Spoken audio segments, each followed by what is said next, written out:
Hello everyone, welcome to part 3 and tier 3 of the 2023 European League of Football tier list for wide receivers.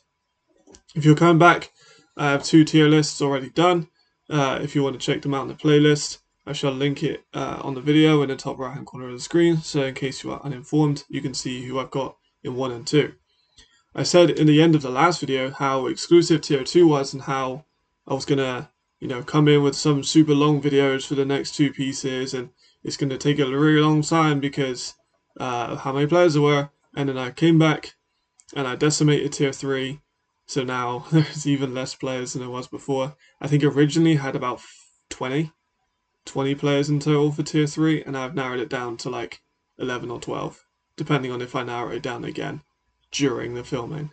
So it's a little bit shorter than I advertised, but it makes it a little bit easier to digest. So that being said, tier 3 is coming up, and tier 3 is kind of built from these players the kind of the third option in the offense.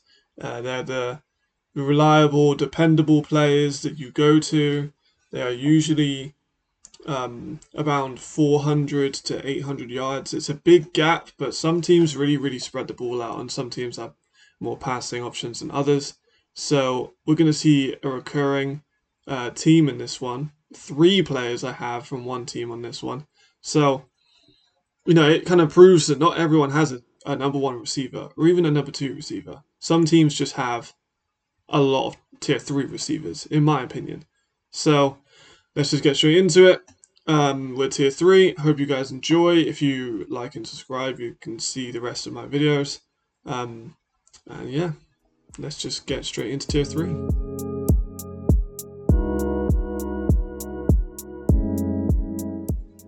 When I think of like a tier 3 tough as nails receiver, I think of Joseph Janata. A friend of mine who knows him pretty well has told me the stories about how crazy tough he is in game, and I think that kind of translates over to the film. He's trying to go through linebackers to get 1 or 2 extra yards. Last season, he had 31 catches for 342 yards and 6 touchdowns, and 316 yards on kick return for an average of 35.1 yards. I do think you'll see his kick return diminished because of Wharton probably maybe getting priority there. I'm not sure. They might keep him on it to keep Wharton fit. I guess we'll see. He has safe hands, so that there are evidences of body catching, which when he's playing in the slot, he needs to be a bit more careful with that because that ball's going to get dislodged. It's just what it is. He is a vertical threat as well, though, so he does offer versatility there. And his eyes concentrate well. He sees the ball in when he isn't body catching very well, so it's kind of inconsistent, hence why he's in tier 3 for his receiving ability. But he will fight for those yards. As I mentioned, he is tough, so he gets the ball short, he's going to go through someone to try and get the yards. He's also young, like deceptively young. So I think that he has development time. He has a relationship with his QB. And I don't think he'll miss a step. I think he'll hover around that 350, 450 kind of yard range.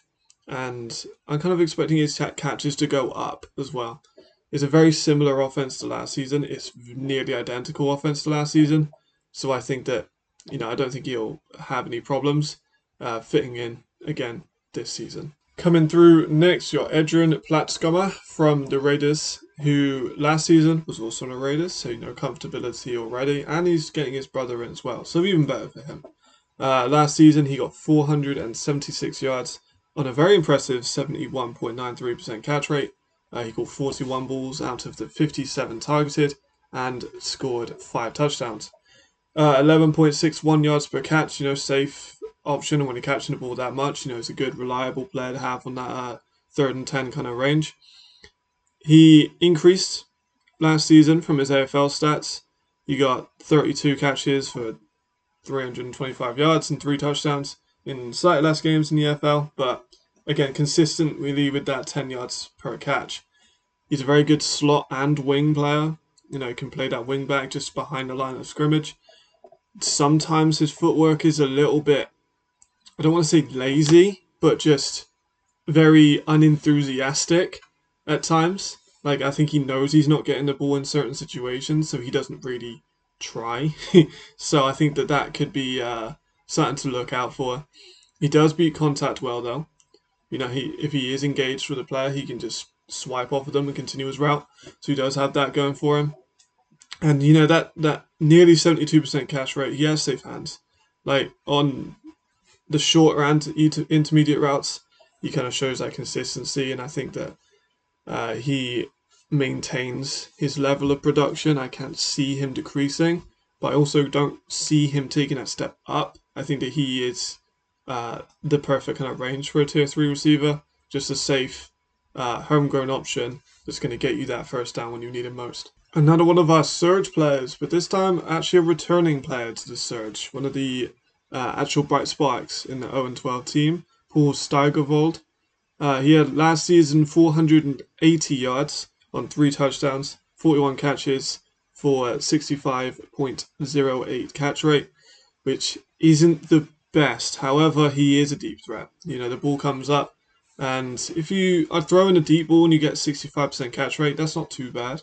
You know, he is 6'5" and he is very lengthy. He has a very large catch radius, which is in contrast to some of the other deep threats we've seen. You know, the slot deep threats. This guy is 6'5". There are not very many people that are his size. He fights through the contact in the air and on the after the catch. You know, he does receive shorter passes too, and he is very physical. He uses that frame to bully the players, and he's very hard to bully off the route too. You know, he's strong, he's physical. He will go through and keep his route trajectory. He has some outside route capabilities, and I would like to see a little bit more of that used.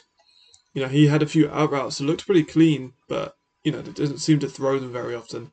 So, you know, to have decent production on a really bad Surge team is pretty exciting, I think, for the Surge to have him in. I think that he would be excellent behind Moritz. You know, they have similar frames, and although not crazy similar in playstyle, I think it would be a good little option to have him back up Moritz and then move Moritz around from tight end to wherever you can really place him, and then put Paul in as that kind of diversion just to throw it up and give him a chance to go and get it. So exciting for him, I think, to have all these other weapons in to kind of take the pressure off him. So I'm excited for him to come in, and I think that he could be an underrated part of a very important Surge offense. Continuing on to one of our players joining the Hungarian team this season, Benjamin Plou, formerly of the Barcelona Dragons. Long frame, deep ball tracking is really, really solid. I very much like that part of his game. He has good, sharp cuts inside and outside.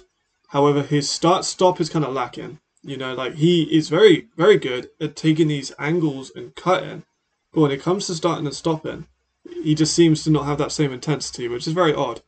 The same kind of with his release. You know, that start, kind of same lines of start-stop. Release is kind of subpar.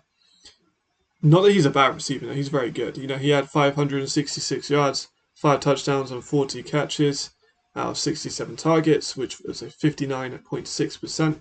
That was last season with the Dragons. So he definitely has the talent. It's just, you know, it takes him a while to get to his route. And then if it's something like a hitch, it's not going to have the same intensity as, say, like a post route, you know? So it's rather odd, to be honest. But, you know, it's a pretty reoccurring thing. But I still think that he will be a big part of the offense. You know, he's one of the import players they have brought in. So, you know, he's obviously going to get the ball. And I think that he, with that ball tracking over the top and his long, you know, big frame, you know, he's bound to get a lot of targets. And I think he gets more than 40 catches. So he was behind quite a few other players in the Dragons last season, and he still put up pretty decent numbers. So I think that this season he kind of goes up above that 600 range. Probably about 7 or 8 touchdowns. Okay, that'd be ridiculous. 7 or 8 touchdowns, and then maybe like 50 catches. I think that's about where he stands. But very talented player, and a good player for the runners to have the experience. Slightly controversial pick, I think, next. Another Prague Lion, which we will see again in a minute. But Brandon Butler, the German wide receiver, also can play corner, but I can imagine him playing mostly wide receiver. 360 yards on 24 catches and 4 touchdowns in his last season in the GFL. Also 233 on kick return and 13 returns. I think it's a bit controversial because he's smaller. He's 170 pounds, so there are some durability concerns. But I really like this tape. And I'm kind of putting him in there in hopes that he can break out this season. He's a smooth route runner, and just a smooth mover in general. He does tend to go past the ball. Like, the ball might be a little bit underthrown, but he'll run like past it and then come back on himself, which can kind of, it kind of leads to a bit more awkward catches. He has a good release and quick feet. Start and stopping. He really likes the comeback routes. Like, comeback seems to be his forte. Like, he's very good at comeback routes. So, he body catches as well. So that's kind of a reoccurring thing in this tier. He's not necessarily a play extender. He's more of a player that, like I said, come on a comeback route, get you to 10, 15 yards. And I think that would be perfect for him because, as I said about the durability, the more he can get the ball and then come outside into the sideline, it's a lot safer for him, and it means they can manage him a little bit better. But I really like this tape, so I'm hoping he can come through. I am kind of putting him in a very high position in hopes that he can. I can see him going over 500 yards if he can get more touches. And he could even be the kick returner as well. There's so many players that could be the kick returner for Prague that they could just just have some funky two kind of guys taking kicks and then do like a jet sweep kind of motion. That'd be fun to watch. But I like him. I'm gonna put my my tag on him to hope that he is good this season. And let's just see if I'm right on that one.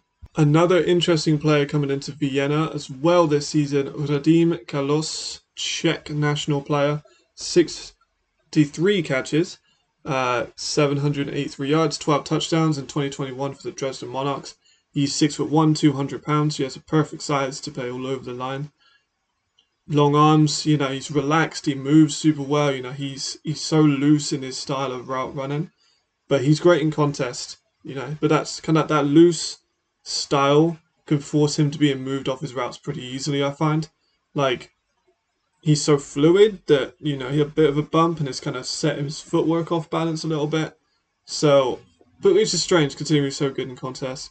He is solid in footwork. Other than that, in receiving and route running, very good medium, very good deep, and I think that he's going to be a 15 to 20 yard like per reception player, which I know is a bit of a step up considering he got 63 catches for 783 and 12 touchdowns, which again could be a big part of his arsenal coming into the Vikings. They have such a good receiving core this season. I'm very excited. I think him and Jordan are going to really pair up well together. I think those three receivers I've outlined at the top of these tiers are going to be so dangerous. And I think that Radim is probably the most low-key of all of them, but he's really, really good. And he could easily be a tier 2. I think this season, if he shows out, he's a lock for tier 2 because he is so fluid and he moves so well and he has great size and he's good in contest and he's got a long frame. There's a lot of players that you just keep adding good things, and then there's the players, but they've got this, but they've got that, but they're not great at this. And he's one of the players you add things to. Like, I'm a big fan of him, and I think that he's going to get near 700, 800, 900 yards. And like I said, easily could be a tier 2 player. It's just I haven't seen too much of him last year, and I'm kind of going off 2021 numbers. But yeah, sky's the limit for him. Another player I'm kind of putting a limb on is Michael Schackermeyer from the Vikings. I kind of feel like maybe he could go down a tier or he could stay in this tier. He was the AFL 2022 receiving yards leader, which was crazy. He got 1,363 yards, 9 touchdowns on 84 catches in only 10 games. So he is obviously very, very talented. But last season, I don't know what was going on, if he had injuries or just, he didn't, see that much playtime. But he only got 4 catches out of 9 for 77 yards. And he appeared in 7 games but started none of them. So I'm not sure if I've just been fooled by like good tape or the Austrian League kind of being lower competition with the exit of the Vikings and the Raiders main teams. But he looks pretty solid. He's got clean route running, inside and outside capable. He gets off coverage. He kind of struggles on physical coverage a little bit more, which may be why he hasn't seen as much playtime. But yeah, I think perhaps he could drop in a tier, or he could easily be one of the higher tiers. He is a bit of an anomaly, I'm not going to lie. I don't know where to put him. Because skill-wise, he looks solid. But he produced in one league and then didn't produce in a different one. So I don't really know how to feel about Michael. So we shall see. I'm kind of, again, taking a risk with him, putting him this high. But I believe in that 1,363 yard mark. I feel like, if you did that in one league, I kind of feel like you should be able to get over 500 yards in a different league with a better supporting team. And like I said about the Vikings, they have such a good receiver core, they can just rotate guys in. So you might not see as many starter reps, but 450 yards as a fourth option is more than reasonable. And I also said earlier about teams with multiple third options, and the Vikings have multiple third options and second and first. So very, very good team. And I think that Michael, although confusing, has potential to be a tier 3 receiver.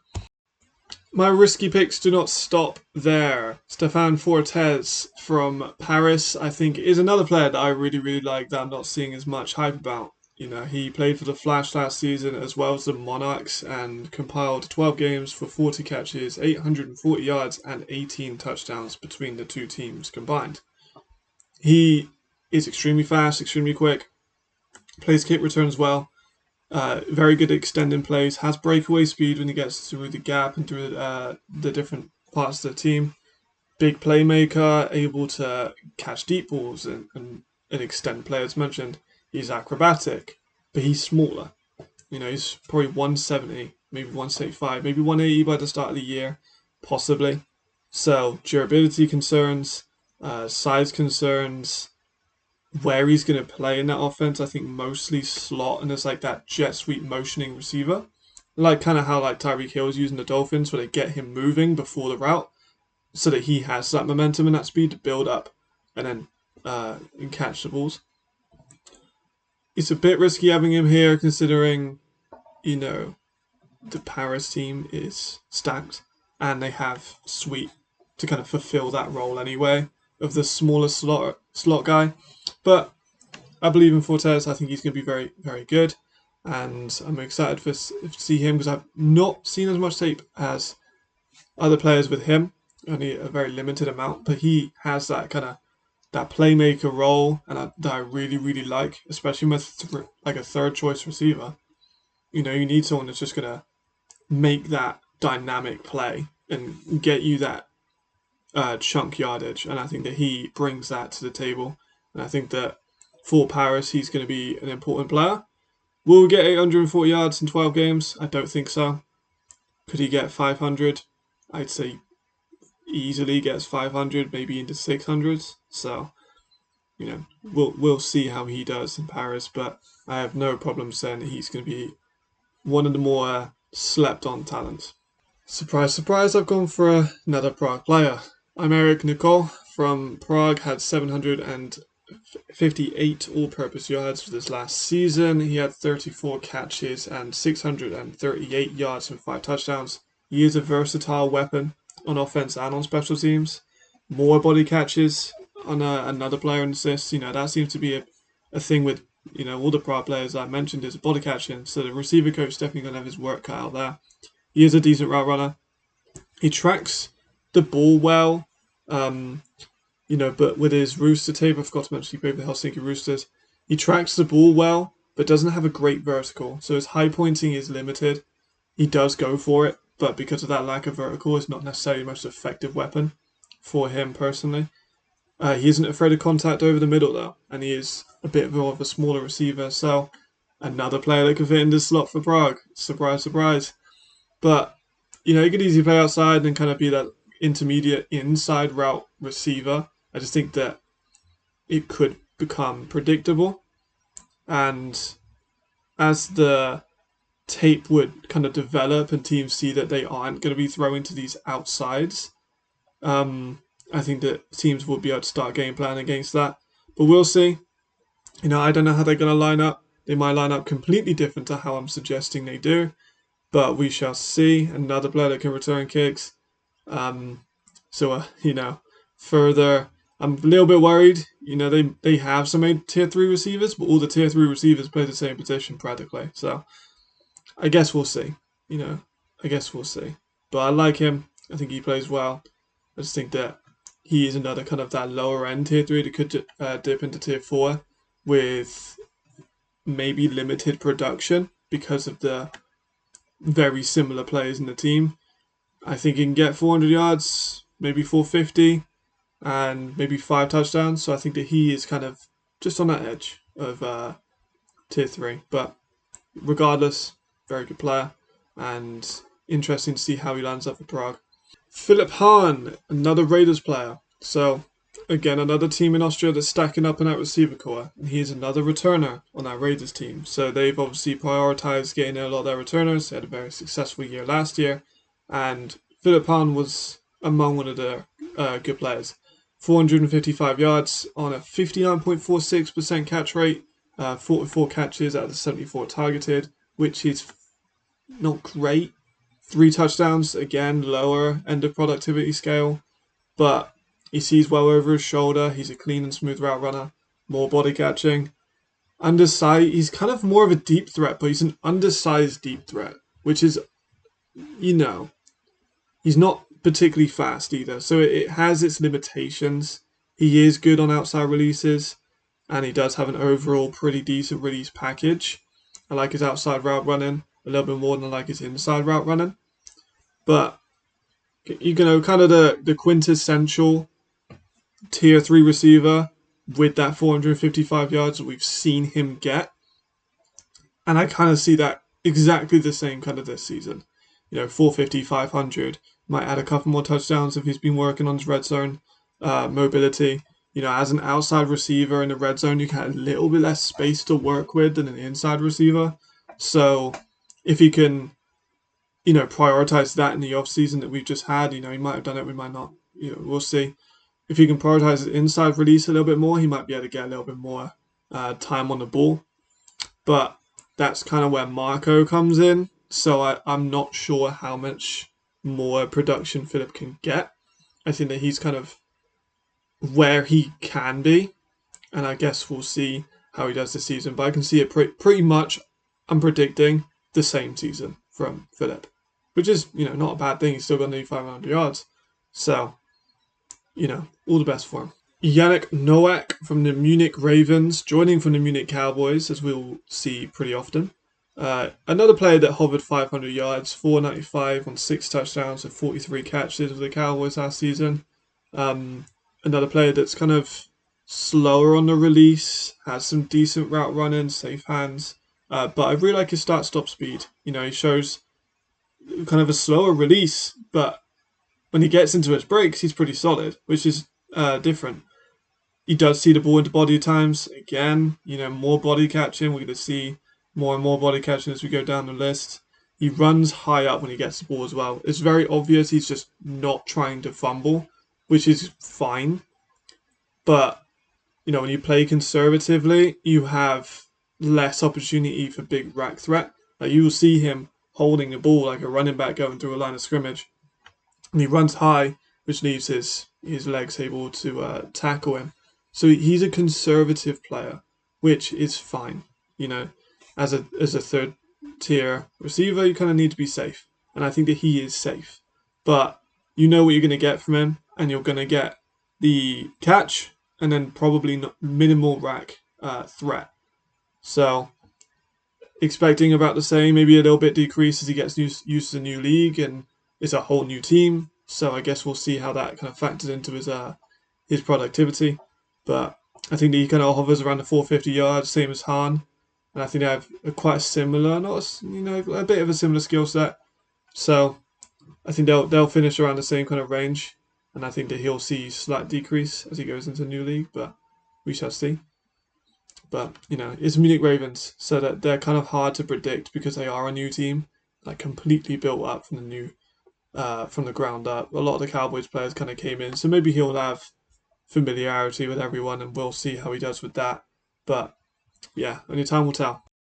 To conclude Tier 3, we have Nandora Tus. I apologize if I'm saying it incorrectly. Hungarian is like the furthest, maybe that and Polish, like the furthest from my linguistic ability. However, he is a Hungarian Triple Crown winner in 2022. You know, he has really good eyes for space and extends the play super well. He isn't a crazy athlete, but he has that toughness and fundamental ability in his hands, his route running. He's dependable, he's reliable, he'll get you the 10 yards. Like, he's not going to be the leading receiver in the league. Like, I'm going to be real. Like, he's not going to be the leading receiver in the league. But I do think he'll be the leading homegrown player on his team, and I don't think he'll be particularly close. I think he gets 500, 600 yards, and I think the next Hungarian receiver gets a lot less. So, you know, I think that he is somewhat limited in his athletic ability. Having said that, with the fundamentals, it can make up for it, you know. So, interesting player. I think it'll be someone that I'm definitely going to watch very closely, and I'm excited to see him play because he is so fundamentally sound. But that's why he's tier 3. You know, he'll get 500, 600 yards, and I think that he could be a good red zone threat, given that they can throw it screens and he can find open space, or they can throw it into slants, or they could throw it into you could just sit on the dig route in the open spaces in coverage, and he could be seriously dangerous. You know, he isn't going to repeat his Triple Crown. Maybe I'm wrong, and he pulls out a madness, and he wins the Triple Crown and makes me look like an idiot. Please do. It'd be very, very funny. I encourage everyone to, prove me wrong on my assessment. So, he concludes tier 3, and I think he's an excellent player to conclude tier 3 with, because he is so fundamentally just there. There we go then. Tier 3 is complete. Another day, another tier list. Completely wiped. Finished. Done for. I'm really getting quite lucky so far with teams not announcing signings. I know for a fact some teams are still waiting to announce signings, and going to make me look like an idiot for doing it. But I might even add like a tier 7 for I don't know players. So we'll see how that kind of turns out. Yep, another tier list done for the day. Hope you guys enjoyed it. Tier 4 will be longer. I know I said that last time, and I know I lied to your face about that. But I'm not going to decimate it as much as I did tier 3. Tier 4 is going to be a long one. I think currently we've got over 20, 30 names in there. Some might fall again on the reevaluation of all of them before I write all my notes and do the recording. But getting more comfortable in front of camera again. So I appreciate everyone's advice as well in just becoming more comfortable and how to deal with that. And we're slowly getting there. So I'll try and find myself not looking down too much and reading my notes off my different monitors. So progress is short, but we're getting there. So I appreciate everyone for the continued messages, and tune in hopefully maybe tomorrow or the day after, maybe the day after that, because it is a big one for tier 4, and we are very, very nearly done. This marks the halfway point that we've done probably 30, 35, 40 players, and there's about 130 left. So as you can imagine, the next few ones are going to be big projects. So there might be a couple days between uploads on those ones. So yes, I'm rambling. I appreciate the support. Thank you very much, and have a great day.